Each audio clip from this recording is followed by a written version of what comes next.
현재 우리나라는 노인 인구가 전체 인구의 20% 이상을 차지하는 초고령 사회에 진입했습니다.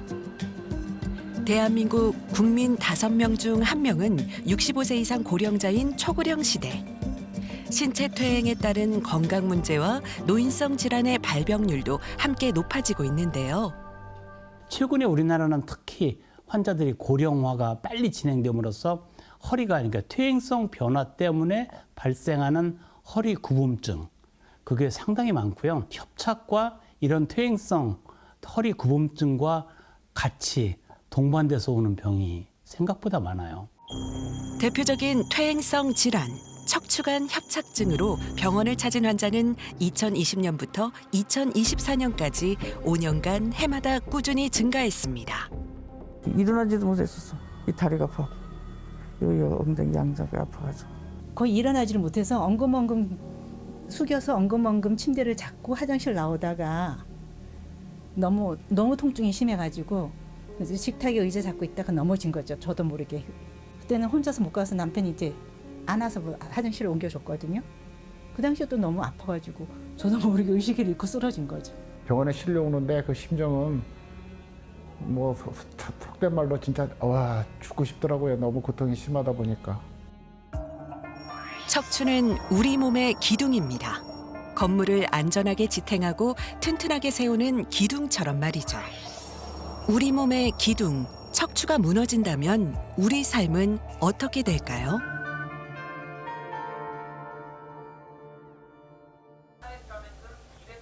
단출하지만 잘 정돈된 살림살이, 단칸방에서 혼자 생활하는 66의 방기혁 씨는 지난 여름 척추관 협착증 수술을 받았습니다. 건설 현장에서 콘크리트 구조의 뼈대를 직접 제작하고 조립하는 형틀 몫으로 일하고 있는 기혁 씨. 고강도의 노동을 하는 그에게 허리는 생계를 지탱하는 기둥인데요. 바로 이 허리에 문제가 생긴 겁니다. 직업 특성상 종종 허리를 삐끗하는 일이 있어 처음엔 파스를 붙이며 견뎠다고 하네요. 허리 보니까 상처가 있으던데 어떤 상처인가요? 허리 수술했습니다. 수술이요? 예. 어떤 수술이요? 4번, 5번 그 협착증이라고 그렇게 의사 선생님은 말씀하시더라고요. 우리 몸의 중심을 이루는 척추는 7개의 경추와 12개의 흉추, 5개의 요추와 성인이 되면서 합쳐진 천추와 미추까지 총 26개의 뼈로 구성되어 있습니다. 그리고 뼈와 뼈 사이 터널처럼 비워진 공간을 척추관이라고 하는데요. 문제가 생긴 건 신경이 지나가는 통로 척추관입니다. 처음에는 그렇게 심하지 않을 때는 이제 파스 붙이고 그리고 이제 가서 물리치료도 받고 임시 방편으로 병원 가가지고 주사 맞으면 한 하루는 괜찮아요. 근데 이제 하루 지나고 나면은 이제 너무 그때부터 다시 또 아프고 이제 계속 반복이 되더라고요, 그게. 방기혁 씨는 지난해까지만 해도 극심한 허리 통증으로 힘들어하는 상태였습니다. 그동안 약물 치료와 주사 치료를 받았지만 효과는 잠시뿐. 통증은 엉덩이와 다리까지 전해졌는데요. 조금씩 나타나던 증상을 무심코 방치해뒀던 게 고질병이 된 겁니다. 다리도 좀 아프신 것 같던데요. 예, 다리도 많이 좀 불편해요. 이 허리 수술하고 나서 이게 제대로 원위치 안 오는 것도 있고요. 이제 간절적으로 시큰시큰한 상태에다가 이제 허리에 아픈 거 그 후유증이 아직은 조금 있어요. 몸이 아프니 홀로 사는 삶은 더 고단해졌습니다. 성취하는 몸으로 끼니를 챙겨야 하는 그에게 라면만큼 간편한 음식은 없다는데요. 라면 하나 끓여 혼자 덩그러니 앉아 식사를 하는 기혁 씨. 헛헛한 빈속을 채울 순 있더라도 헛헛한 빈자리를 메울 길은 없습니다. 혼자 계시다가 아프면 뭐 어떻게 하세요? 거진 뭐 좀 심할 경우에는 119 불러가지고 응급실 가는 편입니다. 허리 아파가지고 이제 걷질 못하니까 기어다니다시피 하니까 이제 편상 뭐 택시 타고 갈 수도 없고 더군다나 새벽에 그러니까 119를 부득이 119 부를 수밖에 없어가지고 119에 실려간 적이 있어요. 아무리 아파도 도움을 청해볼 사람이 곁에 없는 그에게 119는 최후의 수단이었습니다. 자다가 그런 게 아니라 이제 아파오긴 시작했어요. 그래가지고 한 12시 좀 넘어서까지는 그런 대로 견뎠는데 이제 그 시간 넘어가니까 이제 고통이 너무 심하게 와가지고 견디질 못하겠더라고요. 그래가지고 부득이 한 2시인가 3시 그때 119 불러가지고 야간 진료 받았죠. 병원에 실려오는데 그 심정은 뭐 속된 말로 진짜 와 죽고 싶더라고요. 너무 고통이 심하다 보니까.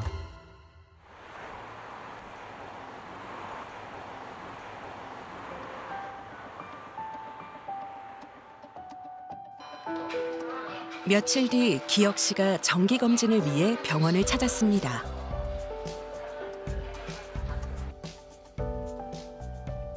안녕하세요. 이쪽으로 앉으셔요. 요새는 운동 얼마나 하고 지내세요? 하루에 걸어 다닐 때는 만보까지 걸어 다녀요. 많이 걸으시는데 일주일에 몇 번 정도 하시나요? 일주일에 딱 정해진 건 없고 일 나갈 네. 때는 못 하고 일을 안 나갈 때는 그렇게 꾸준히 하고 네. 저녁 때도 잠깐씩이라도 많이 좀 걸어요. 끝나고 와서도. 잘하고 계시는데. 척추관 협착증은 척추 중앙의 척추관이 좁아져 허리가 아프고 다리가 저리는 증상이 나타나는데요. 이 증상들 때문에 디스크라고 착각할 수 있지만 두 질환은 닮은 듯 다르다고 하네요. 허리 디스크와 유사한 부분도 있습니다. 물론 겹치는 부분도 있고요. 그러니까 협착증 자체가 좁아지는 병이라고 말씀드렸는데 우선 추간판 탈출이나 추간판 팽윤증 같은 이런 디스크 질환일 때도 디스크가 늘어나면서 신경관을 좁게 만들어요. 그러니까 어떻게 보면은 조금 더 포괄적인 개념이 이제 척추관 협착증이 될 수가 있는 거죠. 근데 이제 척추관 협착증이 없는 분들 중에도 나이가 비교적 젊으신 분들 경우에는 디스크 자체가 좀 찢어지거나 돌출되거나 이런 경우에는 단순 허리 디스크로 진단을 할 수가 있는 거죠. 척추 시술과 수술을 받은 환자는 꾸준히 늘고 있습니다.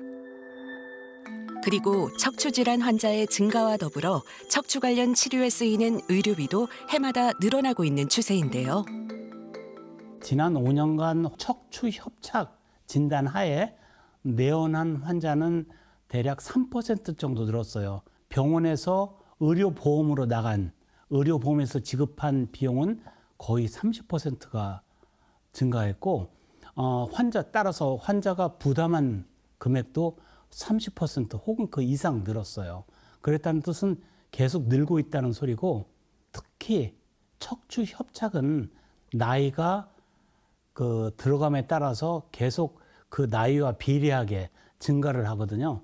그러니까 현재 그 70대, 80대 그 사람들이 비교적 건강하게 잘 지내기 때문에 그분들의 그 유병률이라고 그러죠. 그 유병률은 계속 늘게 될 겁니다. 또 하나는 생활 습관의 변화가 아주 많이 변했어요. 비만도가 확실히 높아졌어요. 그리고 생활이 되게 앉아서 하면서 또 운동을 안 하거든요. 그러면 우리가 요통이라는 것이 허리뼈뿐이 아니고 근육과도 관계가 있거든요. 그러니까 우리가 코어 근육이라고 하죠. 허리 척추를 지지하고 있는 근육이 약화돼서 그것 때문에 오는 게 있고요. 또 하나 우리나라에서 그 무시하지 못할 것은 의료 접근이 워낙 쉬워요. 그러니까 병원의 문턱이 낮아지니까 병원에 가서 쉽게 진단을 하고 특히 조기 진단이 굉장히 가능해진다는 거죠. 척추관 협착증은 척추관 주변에 있는 뼈나 인대 같은 조직이 두꺼워지면서 척추관이 좁아지고 신경이 눌리는 질환으로 노화와 매우 밀접한 관계가 있습니다. 그래서 주된 환자층 역시 50대 이후 급증하고 있다네요. 쉽게 얘기하면 퇴행성 질환이고 척추에 생기는 퇴행성 질환이다 생각하시면 돼요. 왜 무릎에 퇴행성 관절염 이런 거는 이제 많이들 듣고 이해를 잘 하시잖아요.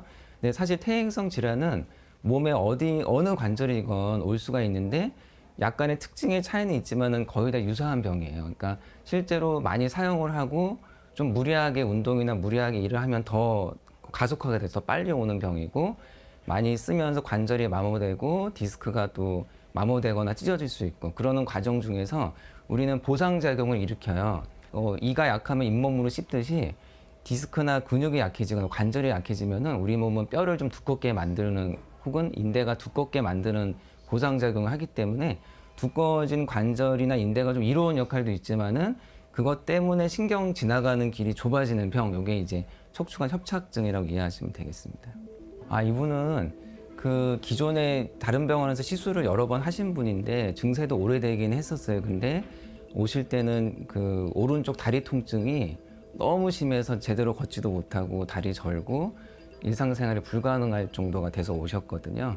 그래서 이제 MRI를 찍어보니까 여러 가지 퇴행성 질환들이 여러 가지가 나왔어요. 뭐 디스크도 여러 군데 있고 척추관 협착증 소견도 보이고, 그다음에 환자분이 척추도 좀 불안정해져서 약간의 미끄러지고 흔들리는 소견도 있었고, 근데 주로 이제 통증이 심해졌던 원인은 이제 그 척추 후관절 낭종이라 그래서 그 관절 부위에 일종의 물혹이 자라는 거예요. 물혹이 자라면서 하필이면 또 신경 안쪽으로 자라 들어가면 신경을 누르는 그런 이제 디스크 증상이 거의 유사하게 나타나거든요. 물혹이 이렇게 자라면서 신경을 누른 거죠. 원래는 신경이 좀 이렇게 넓게 퍼져 있어야 되는데 마치 삼각형 모서리에 해당하는 부위가 아주 취약한데 그 자리에 생긴 거예요. 그래서 이분은 이제 주로 중증 다리 통증이 생겨서 내원하셨고 거기에 맞춰서 치료를 순차적으로 들어가게 됐습니다. 처음에는.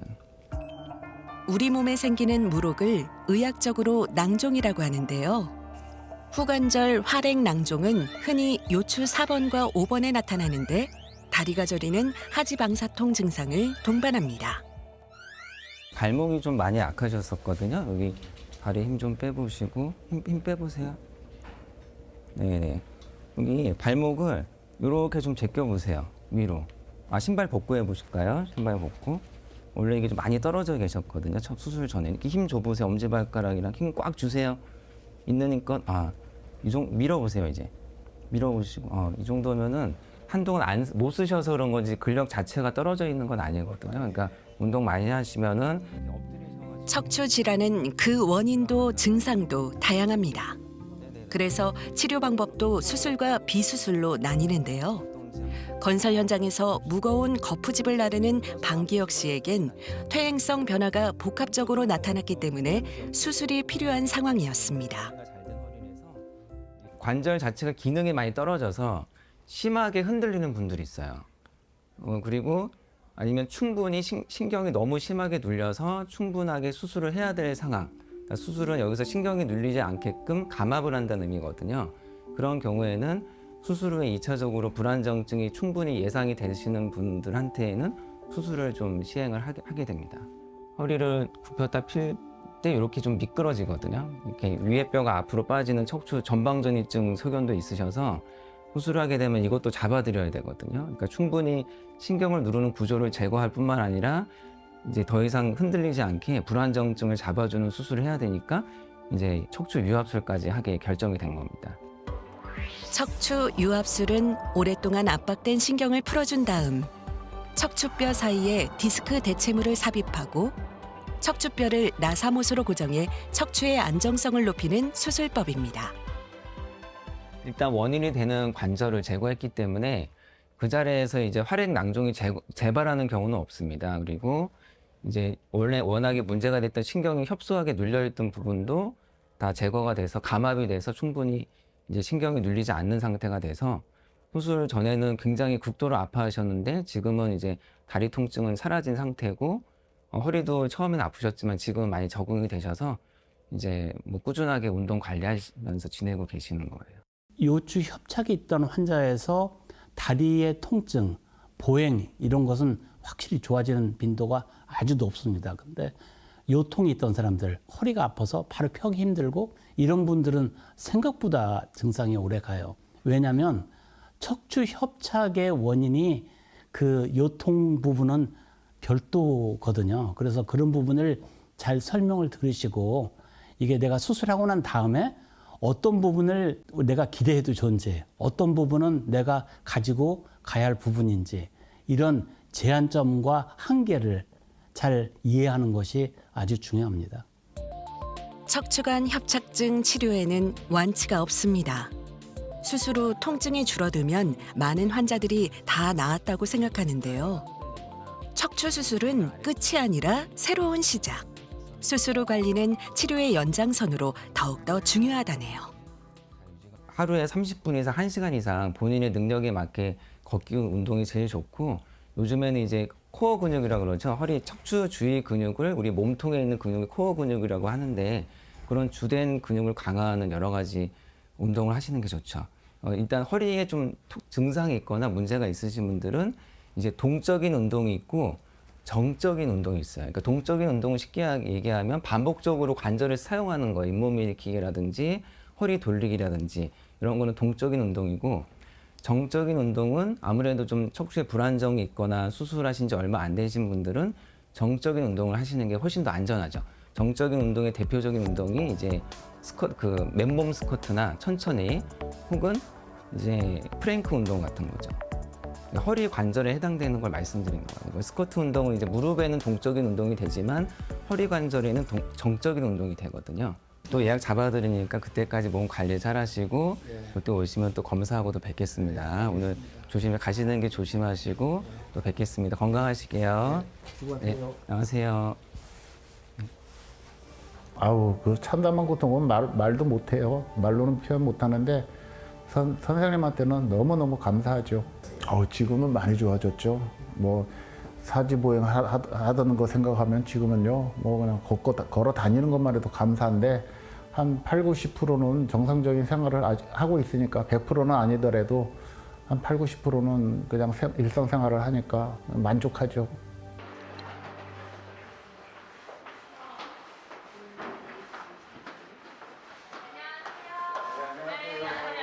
성함 어떻게 되세요? 안지혁이요. 아, 오케이, 영님. 네, 선생님, 저희 방기영님 들어가실게요. 수술만큼 중요한 것이 수술 후 관리. 재활 치료란 수술 후 빠른 일상생활 복귀를 위해 전문 물리치료사가 손이나 장비 등으로 하는 치료인데요. 열, 전기, 초음파, 기계적 힘을 이용해 통증을 줄이고 조직의 치유를 돕는 과학적 치료 과정입니다. 어때요? 시원하세요? 네, 시원해요. 이렇게 자주 물리치료 받으세요? 예, 시간이 되면은 자주 받아요. 근데 계속 일하러 다니셔야 되잖아요. 그렇죠. 일할 때는 어쩔 수 없이 못 오죠. 쉬는 날 쉴 때는 와가지고 한 번씩 받으면 그래도 많이 도움이 돼요.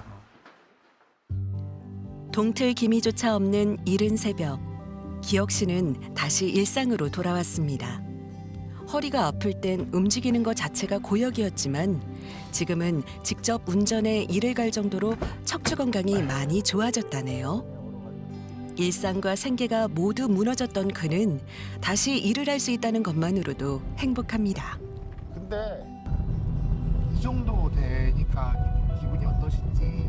기분 좋죠. 일단은 움직일 수 있는 게 좋고, 두 번째는 내가 사회생활을 할 수 있다는 게, 일거리가 있어가지고 일을 할 수 있다는 게 너무 기분 좋죠. 수술 후 회복을 위해 한동안 일을 쉴 수밖에 없었던 기혁 씨. 병원과 집에 누워만 있던 시간이 그에겐 창살 없는 감옥이었다고 합니다. 일단은 움직여야 되는 입장이고, 또 움직여야 되고요. 집에 가만히 있으면은 뭐 누워만 있으니까 그거보다는 나와서 움직이는 게 낫지 않을까 싶고, 힘들면은 또 쉬어가면서 해야죠. 방법은 그 방법밖에 없는 것 같아요. 그래도 이렇게 일할 수 있는 게 행복하시죠? 그럼요. 많이 행복하죠. 안 그러면은 솔직히 이제 병원에 있고 집에도 있고 몇 달을 그렇게 있다 보니까 뭐 우물증식으로 뭐 대할 사람이 없잖아요. 그렇다고 벽 보고 얘기할 수도 없고, 그런 우물증도 오고 막 그랬는데, 이렇게 나오게 되면은 뭐 제가 뭐 말을 많이 하는 스타일은 아닌데, 그래도 사람들하고 한 번씩 대화하고 움직일 수 있는 게 그게 행복이죠. 일을 그만하라는 주변의 만류에도 기혁 씨가 일을 계속할 수 있는 이유.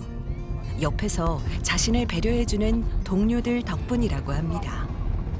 힘든 일은 우리 팀장님이 배려를 많이 해줬어요, 저한테요. 힘든 일은 팀장님이 하시고, 이제 가벼운 거 드는 거, 이제 물건도 이렇게 들어 날릴 때가 좀 있거든요. 그 무거운 거 들을 때는 팀장님이 그냥 해주시고, 가벼운 거 이제 할 때 그런 거 시키시니까, 이제 그렇게 배려해 주시니까는 일을 좀 며칠 했죠. 또 그렇게 하면서 이제 자꾸 이제 적응을 해 나갔죠. 요 평소에도 뭐 성실해요. 일을 뭐 열심히 잘하고 그러는데 아무래도 이제 몸이 정상이지 않으니까 나름 좀 조금 신경을 썼을 뿐이지 뭐 큰 도움은 되지 않았을 거예요. 아무래도 좀 몸이 정상인 몸 같지 않고 몸이 아픈 상태인데 몸이 뭐 정상적인 몸은 아니니까 이게 이제 좀 무겁거나 이런 건 좀 피하게끔 만들고 여럿이 같이 협심해서 그냥 같이 일을 한 것뿐이지 뭐 특별하게 뭐 도움이 된 건 없어요.